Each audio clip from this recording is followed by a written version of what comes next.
Hello, मैं आशीष गुप्ता। आज हम लोग रीजनिंग के अंतर्गत पढ़ेंगे बहुत ही महत्वपूर्ण टॉपिक जिसका नाम है दिशा और दूरी।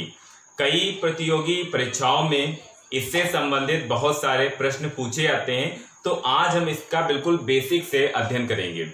तो हम सभी जानते हैं कि 4 दिशाएं होती हैं, पूरब, पश्चिम, उत्तर, दक्षिण, ईस्ट, वेस्ट, नॉर्थ और साउथ। ठीक, तो जब भी हम पेपर पे दिशाओं को बनाते हैं तो हमको अच्छी तरीके से ध्यान रखना है। वैसे तो पूरब, पश्चिम, उत्तर, दक्षिण हर जगह अलग होता है, लेकिन जब हम पेपर पे ड्रॉ करते हैं तो ये हमारा पूरब, ये हमारा पश्चिम, ये हमारा उत्तर और ये हमारा दक्षिण होगा।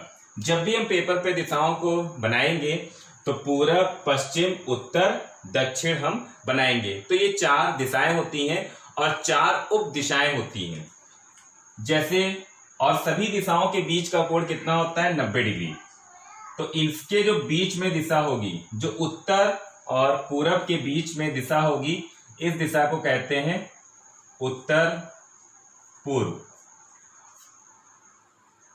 और जो दिशा उत्तर और पश्चिम के बीच में होगी उसको कहेंगे उत्तर पश्चिम। इसी तरह से जो दिशा हमारी दक्षिण और पश्चिम के बीच में होगी उसको हम कहेंगे दक्षिण पश्चिम। और जो दिशा हमारी जो है वो पूरब और दक्षिण के बीच में होगी, ये हमारी कहलाएगी दक्षिण और पूर्व। ठीक, तो 4 हमारी दिशाएं होती हैं, पूरब, पश्चिम, उत्तर, दक्षिण। सभी दिशाएं परस्पर समकोण पे होती हैं, यानी 90 डिग्री पर होती हैं। और 4 ही हमारी उप दिशाएं होती हैं। जो दिशा उत्तर और पूर्व के बीच में होगी वो हमेशा कहलाएगी उत्तर पूर्व। जो उत्तर और पश्चिम के बीच में होगी वो हमारी कहलाएगी उत्तर पश्चिम।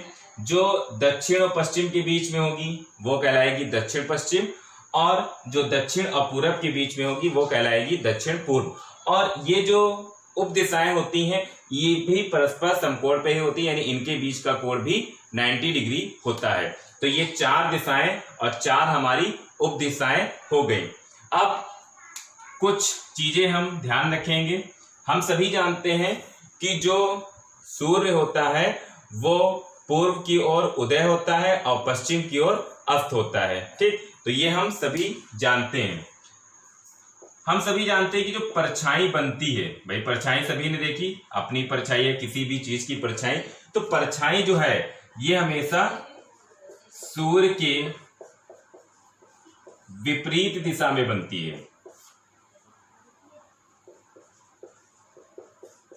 दिशा में बनती है। ठीक, यानी जिस दिशा में सूर्य होगा हमेशा उसके विपरीत दिशा में ही परछाई जो है वो बनेगी।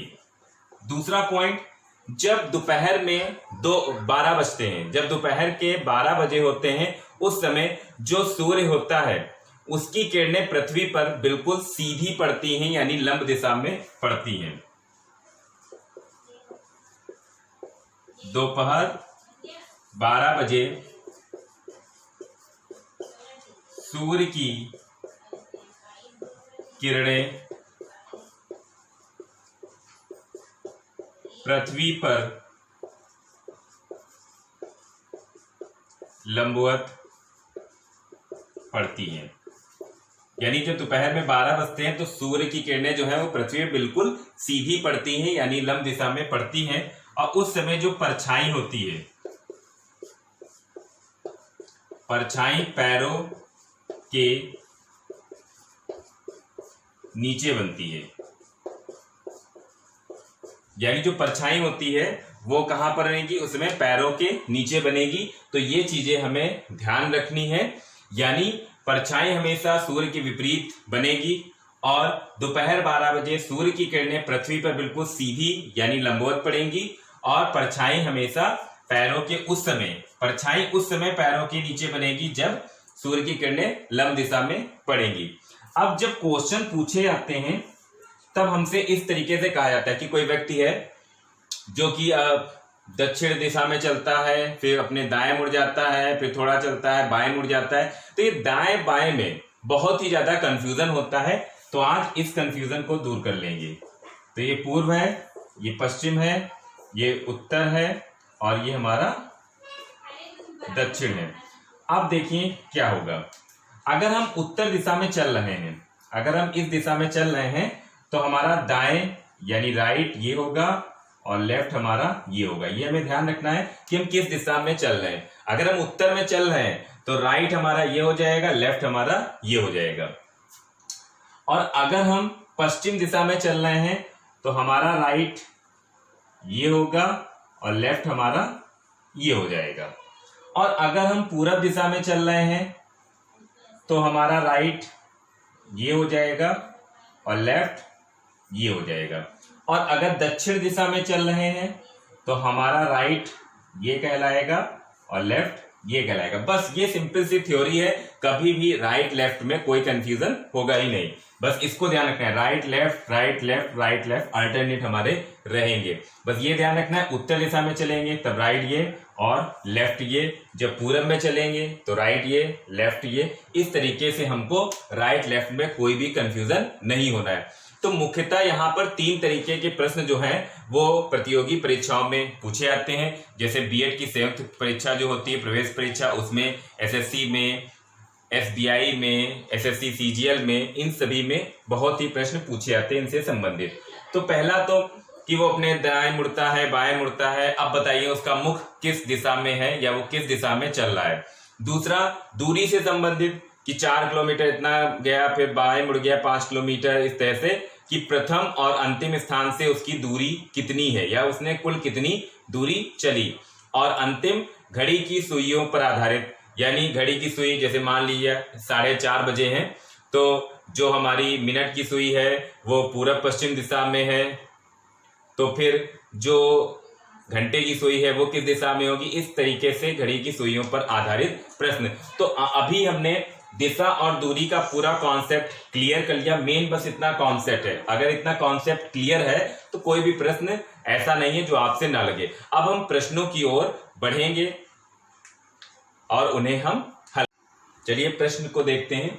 जैसे पहला प्रश्न है, मॉल बाजार के 250 मीटर उत्तर पश्चिम में है, स्कूल बाजार के 250 मीटर दक्षिण पश्चिम में है, स्कूल मॉल से किस दिशा में है।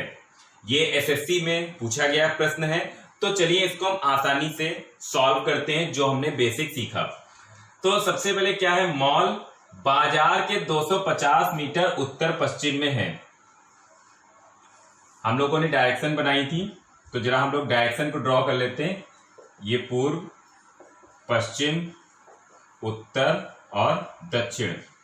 अब देखिए, मॉल बाजार के 250 मीटर उत्तर पश्चिम में, उत्तर पश्चिम यानी ये दिशा, यहां पर क्या है, मॉल बाजार के 250 मीटर उत्तर पश्चिम में। अगर हमने यहां पर बाजार मान लिया तो बाजार के उत्तर पश्चिम में क्या हो गया, मॉल हो गया। और कितनी दूर है, 250 मीटर। ठीक, फिर स्कूल बाजार के 250 मीटर दक्षिण पश्चिम में। जो स्कूल है वो बाजार के दक्षिण पश्चिम में है, तो बाजार के दक्षिण पश्चिम में यही दिशा तो हुई। यहां पर क्या है, दक्षिण और पश्चिम में हमारा स्कूल, तो ये हमारा बन गया स्कूल। और ये भी इससे कितनी दूर है, 250 मीटर दूर है। स्कूल मॉल से किस दिशा में है। देखिए हमने जो दिया था आसानी से फिगर बना लिया, क्योंकि हमें दिशाएं और दिशाओं के बारे में जानकारी हो गई है। स्कूल मॉल से किस दिशा में, देखिए ये हमारा बना, स्कूल मॉल से किस दिशा में, तो स्कूल मॉल के नीचे है ना, स्कूल मॉल के नीचे है, तो किस दिशा में है, नीचे की ओर। तो नीचे की ओर कौन सी दिशा है, दक्षिण। तो स्कूल मॉल के दक्षिण में है, ये हमारा क्या हो गया, आंसर हो गया। ठीक, अगर हम ये फिगर बना लेंगे तो आसानी से हमको समझ में आ जाएगा। अगर कहता मॉल स्कूल से किस दिशा में है, तो मॉल स्कूल के ऊपर है, यानी ऊपर की तरफ कौन सी दिशा है? उत्तर। तो प्रश्न में क्या चीज पूछ रहा है उसको हम अच्छी तरह से पढ़ेंगे और समझेंगे, तब हम प्रश्नों को हल कर पाएंगे। रीजनिंग में यही खास बात है, जब तक हम प्रश्न को अच्छी तरीके से पढ़ के समझेंगे नहीं तब तक हमसे नहीं लगेगी। अगर जरा सा भी क्वेश्चन में हमने समझने में गलती करी तो हमारा प्रश्न गलत हो जाएगा। चलिए अगला प्रश्न देखते हैं। तो ये हमारा इसका आंसर हो गया। चलिए अगले को हम सॉल्व करते हैं, क्या है। तो ये तो हो गया दिशाओं से संबंधित, यहाँ दक्षिण और यहाँ दाएं बाएं होगा। एक व्यक्ति दक्षिण की ओर 12 मीटर चला, फिर बाईं ओर मुड़कर 16 मीटर चला, उसके बाद फिर बाईं ओर मुड़कर 12 मीटर चला।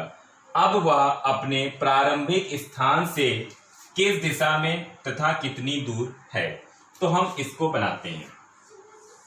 बहुत ही आसानी से क्वेश्चन सॉल्व होगा, बस जो हमने बेसिक पढ़ा उसको हमें अप्लाई करते जाना है और इजीली सॉल्व हो जाएगा। देखिए, एक व्यक्ति दक्षिण की ओर 12 मीटर चला। जब भी कहा जाएगा तब हम हमेशा कहां से उसको चलाएंगे? मूल बिंदु से हम उसको चलाएंगे। तो एक व्यक्ति दक्षिण की ओर, दक्षिण यानी नीचे है, तो व्यक्ति यहां से चला दक्षिण की ओर। कितना चला? 12 मीटर। तो ये 12 मीटर चला और मान लिया ये ए बिंदु पर आ गया। ठीक, ए बिंदु पर आ गया। फिर अपने बाईं ओर मुड़ा। मैंने बताया था जब दक्षिण दिशा में चलेगा तो उसका दायां ये होगा और बायां ये होगा। तो क्या कहा है? बाईं ओर मुड़ गया। तो बाईं ओर मुड़ा यानी इस दिशा में मुड़ गया। इस दिशा में मुड़ा और कितनी दूर चला? 16 मीटर। तो ये दूरी कितनी हो गई? 16 मीटर। मान लिया वो बी बिंदु पर आ गया, यानी अब वो इस दिशा में आ गया, यानी पूरब की ओर आ गया। उसके बाद फिर अपनी बाईं ओर मुड़ा, यानी हम पूरब की तरफ है तो बाईं ओर मुड़ेंगे तो किधर मुड़ेंगे? इधर। तो ये इस दिशा में यानी बाईं ओर मुड़ा और कितनी दूर चला? 12 मीटर चला। चूंकि 12 नीचे आया था, 12 ही ऊपर गया, यानी वो इस स्थान पे पहुंचा। कितनी दूरी तय करके? 12 मीटर दूरी तय करी और मान लिया ये सी पर आ गया। इतना क्वेश्चन कहा गया था। तो सबसे पहले दक्षिण में चला 12 मीटर, फिर अपने बाईं ओर मुड़ गया। हम जानते हैं कि जब दक्षिण में है तो बायां हमारा पूरब की दिशा में कहलाएगा, तो पूरब की दिशा में मुड़ गया। फिर जब पूरब की दिशा में हम है तो हमारा बायां किस दिशा में कहलाएगा? उत्तर की दिशा में। तो उत्तर की दिशा में कितना? 12। क्योंकि ये 12 है, ये 12 है, इसलिए ये इसी पर आ गया, इस रेखा पर। इतना हमारा फिगर बन गया। अब जो पूछा जाएगा हम उसका जवाब देंगे। अब वह अपने प्रारंभिक स्थान से किस दिशा में? देखिए, चला कहां से था? ओ से। पहुंचा कहां पर? वो सी पर। तो सी जो है वो ओ से किस दिशा में है? सी ओ के पूरब दिशा में है, यानी अब वो अपने प्रारंभिक स्थान से किस दिशा में हुआ? पूरब की दिशा में हुआ। अपने प्रारंभिक स्थान से पूर्व दिशा में है, यानी जो व्यक्ति है वो अपने प्रारंभिक स्थान से किस दिशा में है? पूरब की दिशा में है। ठीक, फिर कहा गया तथा कितनी दूर है। अब प्रश्न समझिएगा, वो अपने प्रारंभिक स्थान से किस दिशा में? पूरब की दिशा में। लेकिन वो कितनी दूर है? यानी प्रारंभिक स्थान से उसकी दूरी, यानी ये दूरी। भाई पहले ओ से स्टार्ट किया और सी पे पहुंच गया, तो प्रारंभिक स्थान से कितनी दूर है? इतनी दूर। कितना है ये? ओ सी 16 मीटर। तो प्रारंभिक स्थान से व्यक्ति की दूरी बराबर ओसी बराबर 16 मीटर। यानी कहने का मतलब है कि व्यक्ति जो है वो अपने प्रारंभिक स्थान से पूर्व दिशा में है और 16 मीटर की दूरी पर है। अब इसी क्वेश्चन में हमसे कुछ और भी पूछा जा सकता था। हमसे ये पूछा जा सकता था कि बताइए उसने अपनी संपूर्ण यात्रा में कुल कितनी दूरी तय की। तो कुल कितनी दूरी तय करी? 12 चला, फिर 16 चला, फिर 12 चला। तो 12, 16, 28 और 12, 40, यानी उसने कितनी दूरी तय करी? 40 मीटर। लेकिन हमसे पूछा गया कि वो प्रारंभिक स्थान से कितनी दूर है, तो प्रारंभिक स्थान से उसकी दूरी कितनी है? 16 मीटर। प्रश्न में यह भी पूछा जा सकता था कि बताइए अब व्यक्ति का मुंह किस दिशा में है। तो देखिए ये यहां से यहां पर आया था, सी पर इधर, तो किस दिशा में उसका मुंह हुआ? उत्तर दिशा में। तो देखिए एक ही प्रश्न में कितने प्रश्न हमारे बनाए जा सकते हैं। फिगर एक ही रहेगा, उसको देख के हमसे क्या क्या पूछा जा सकता है वो हमने यहाँ पर पढ़ा। चलिए और इस तरीके के प्रश्नों को हल करें ताकि और यहाँ पर हमें क्लियर हो जाए। तो चलिए अगले प्रश्नों को देखते हैं। प्रश्न है, ए और बी ने एक बिंदु से विपरीत दिशा में चलना प्रारंभ किया। दोनों 5 किलोमीटर चलकर अपने दाएं मुड़े और 7 किलोमीटर चलकर फिर दाएं मुड़े और 5 किलोमीटर चले। परिणाम स्वरूप दोनों एक दूसरे से कितनी दूरी पर हैं? तो ये बहुत ही महत्वपूर्ण प्रश्न है। यूपी SSSC के वीडियो में ये प्रश्न आया है जो कि PCS लेवल की परीक्षा होती है। तो चलिए इसको हम समझने का प्रयास करते हैं, बहुत ही आसान तरीके से इसको समझें। ये मान लिया वो बिंदु है और दोनों विपरीत दिशा में चले। ये इस दिशा में चला और ये इस दिशा में, विपरीत दिशा है तो अलग अलग चले। तो ये ए इस दिशा में चला और बी इस दिशा में चला। विपरीत दिशा में चलना प्रारंभ किया, दोनों 5 किलोमीटर चले, यानी ये 5 किलोमीटर चला और ये भी 5 किलोमीटर चला विपरीत दिशा में, अलग अलग दिशाओं में। फिर अपने दाएं मुड़े और 7 किलोमीटर चले। तो देखिए ए इस दिशा में है, अपने दाएं मुड़ा यानी इस दिशा में मुड़ा और कितना चला 7 किलोमीटर। और बी इस दिशा में है, अपने दाएं मुड़ा यानी इधर मुड़ा और कितना चला 7 किलोमीटर। ठीक, वही कॉन्सेप्ट है जो अभी बताया था। फिर दाएं मुड़े और 5 किलोमीटर चले, फिर अपने दाएं मुड़े। तो देखिए ये इस दिशा में है और फिर जो है वो अपने दाएं मुड़ता है तो इस दिशा में मुड़ता है और कितना चलता है 5 किलोमीटर, यानी ए अपने दाएं मुड़ा और 5 किलोमीटर चला। ये भी अपने दाएं मुड़ा और कितना चला 5 किलोमीटर। तो यहां पर अब हमारा बी आ गया है और यहां पर अब हमारा ए आ गया है। दोनों एक दूसरे से कितनी दूर हैं? इनके बीच की दूरी यही तो हुई। तो देखिए ये कितना 7, ये 7 तो ये भी 7, ये 7 तो ये भी 7। तो ये टोटल दूरी कितनी हो गई ए और बीच की? 7 + 7 यानी 14 किलोमीटर। यानी दोनों एक दूसरे से कितनी दूरी पर हैं? 14 किलोमीटर की दूरी पर हैं। देखिए कितनी आसानी से हमने प्रश्न को हल कर लिया, बस हमें बेसिक कॉन्सेप्ट क्लियर होना चाहिए। कभी कभी क्वेश्चन में हमें कंफ्यूज करने के लिए ऑप्शन इस तरह से दे देता है 14 किलोमीटर, 14 मीटर, 14 सेंटीमीटर, इस तरीके से। हम जल्दबाजी में ये देखते ही नहीं है कि वो किलोमीटर है मीटर है किस में है, हम 14 पे टिक लगा देते हैं। तो ध्यान रहे जिसमें यहाँ पर दिया गया है जिस मात्रक में उसी मात्रक में हम लिखेंगे। तो हमारा आंसर हो गया 14। चलिए तो ये प्रश्न हो गए हमारे दिशा और दूरी से संबंधित, जिसमें दाएं बाएं मुड़ा, उत्तर पश्चिम में चला, विपरीत चला। अब है कुछ घड़ी की सुइयों पर आधारित दिशा और दूरी के प्रश्न। बहुत इंपॉर्टेंट है, ये बीएड की प्रवेश परीक्षा जो होती है उसमें पूछा गया और ये एसएससी में पूछा गया है। कॉन्सेप्ट हमारा अभी भी वही रहेगा। क्वेश्चन है, एक घड़ी में 4:30 है, यानी 4:30 घड़ी में बजे हैं। यदि घंटे की सुई पूर्व की ओर हो, यानी जो घंटे की सुई है वो पूर्व की ओर है, तो मिनट की सुई किस दिशा में होगी? बहुत ही इजीली इसको देखते हैं। तो हम एक रफली फिगर बनाते हैं घड़ी का। ये 12, ये 6, 3 और ये 9, ये 1, ये 2, ये 4, ये 5, ये 7 और ये 8, ये 10 और ये 11। ये हमारा घड़ी बन गई। अब कितना बजा है? 4:30। तो 4:30 होते हैं तो हम जानते हैं जो छोटी सुई होती है यानी घंटे की होती है वो 4 और 5 के बीच में होती है। तो ये हमारी घंटे की सुई हो गई जो कि 4 और 5 के बीच में हो गई। और बड़ी सुई यानी जो मिनट की सुई होती है कहां पर होती है? 6 पर होती है। ये 4:30 बज गए। अब देखिए हम इसे जो दिशा दी गई है वो बनाएंगे। तो घंटे की सुई ये किस दिशा में? पूरब की तरफ है। तो ये हमारी कौन सी दिशा हो गई? पूर्व। तो पूर्व के इधर कौन सी दिशा होती? पश्चिम। ध्यान रहे 4 और 5 के बीच में जब इधर सुई होगी तो बिल्कुल इसकी विपरीत दिशा कौन सी आएगी? ये दिशा विपरीत आएगी जब 10 और 11 के बीच में होगी। तो ये अगर पूर्व है तो ये कौन सी दिशा हुई? पश्चिम दिशा हुई। और इसके 90 डिग्री पर, तो इसके 90 पर कौन से होंगे? घड़ी के बारे में हम लोग जानते हैं कि 5 मिनट का जो अंतर होता है वो हमारा 30 मिनट का होता है। 1 2 3, यानी कहां पर होगी सुई? ये, यानी 1 और 2 के बीच में विपरीत दिशा और 8 और 7 के बीच में विपरीत दिशा। तो ये उत्तर, ये पश्चिम, तो ये क्या हो गया? उत्तर। ये पूर्व, पश्चिम, ये उत्तर, और फिर ये कौन सा हुआ? दक्षिण। यानी एक दिशा दी थी तो उसके विपरीत और जो दूसरी दिशा होती है वो, और फिर हम जानते हैं पूरब इधर तो पश्चिम इधर, और इस साइड में उत्तर और इस साइड में दक्षिण हो गया।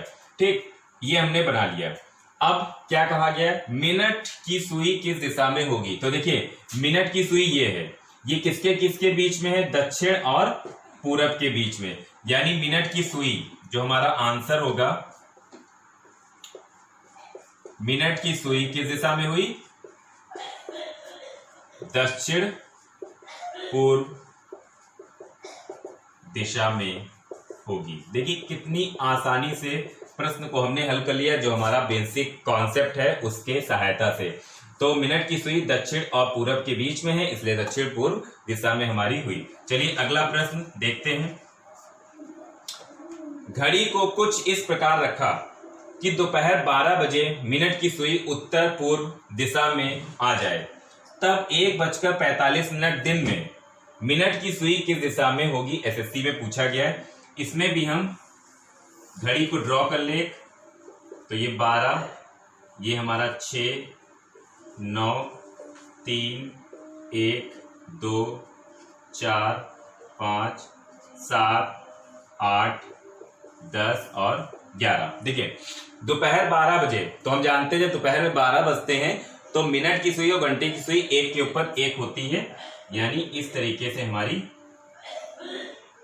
ये बड़ी वाली सुई हो गई और ये हमारी छोटी वाली सुई हो गई। ठीक, तो ये किस दिशा में? 12 बजे उत्तर पूर्व दिशा में है। अब चाहे यहाँ मिनट की कहे और चाहे घंटे की कहे, क्योंकि दोनों एक ही दिशा में होती है, एक के ऊपर एक अध्यारोपित होती है। किधर है? उत्तर पूर्व। तो ये कौन सी दिशा हमारी हो गई? उत्तर पूर्व। जब ये उत्तर पूर्व है तो एक ये दिशा बनी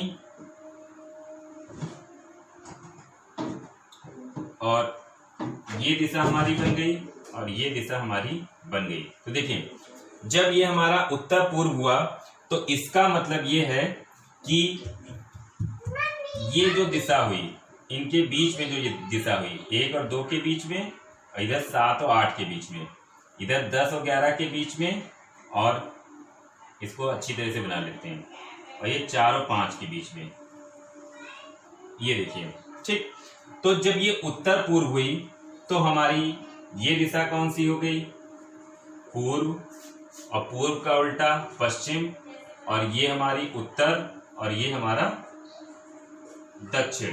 ठीक, तभी तो ये हमारी उत्तर पूर्व कहलाएगी, क्योंकि पूर्व और उत्तर के बीच में हमारी स्थित होगी। अब हम प्रश्न पर आ जाते हैं। दिशा हमने बना ली कि कौन सी दिशा कहां पर आएगी। 1:45 दिन में जब 1:45 होगा तब सुई हमारी कहां पर होगी? जब 1:45 होगा तो छोटी सुई हमारी यानी घंटे की सुई 1 और 2 के बीच में होगी, और बड़ी सुई हमारी किधर होगी? 9 पर होगी। तो मिनट की सुई किस दिशा में? ये मिनट की सुई है, ये किस दिशा में हमारी हुई? ये हमारी कौन सी दिशा हो गई? उत्तर और पश्चिम के बीच में, यानी उत्तर पश्चिम। यानी मिनट की सुई कहां पर हुई? उत्तर पश्चिम। यानी मिनट की सुई उत्तर पश्चिम दिशा में होगी। तो इस तरीके से हम जो है वो घड़ी की सुइयों पर आधारित दिशा और दूरी के प्रश्न को हल कर सकते हैं। तो आज मैंने आपको, जो कि रीजनिंग का बहुत ही महत्वपूर्ण टॉपिक है, बहुत ही ज्यादा इसमें गलतियां भी हो जाती हैं क्योंकि हम दाएं बाएं में कंफ्यूज हो जाते हैं। ठीक, तो आज मैंने आपको दिशा और दूरी से संबंधित प्रश्न बताया जो कि कई अलग अलग प्रतियोगी परीक्षाओं में पूछे गए थे। आई होप कि आपको अच्छी तरीके से समझ में आया हो। आप इसको ज्यादा से ज्यादा जो है वो शेयर कीजिए। अगर आपको लगता है कि इसको शेयर करने से जो आपके मित्र लोग हैं उनको भी फायदा मिलेगा, तो जरूर शेयर कीजिए। और अगर कोई भी किसी भी तरीके की दिक्कत हो या किसी अन्य टॉपिक पे कोई भी वीडियो आपको चाहिए तो कमेंट जरूर कीजिए, और अगर पसंद आया हो तो लाइक जरूर कीजिए। धन्यवाद।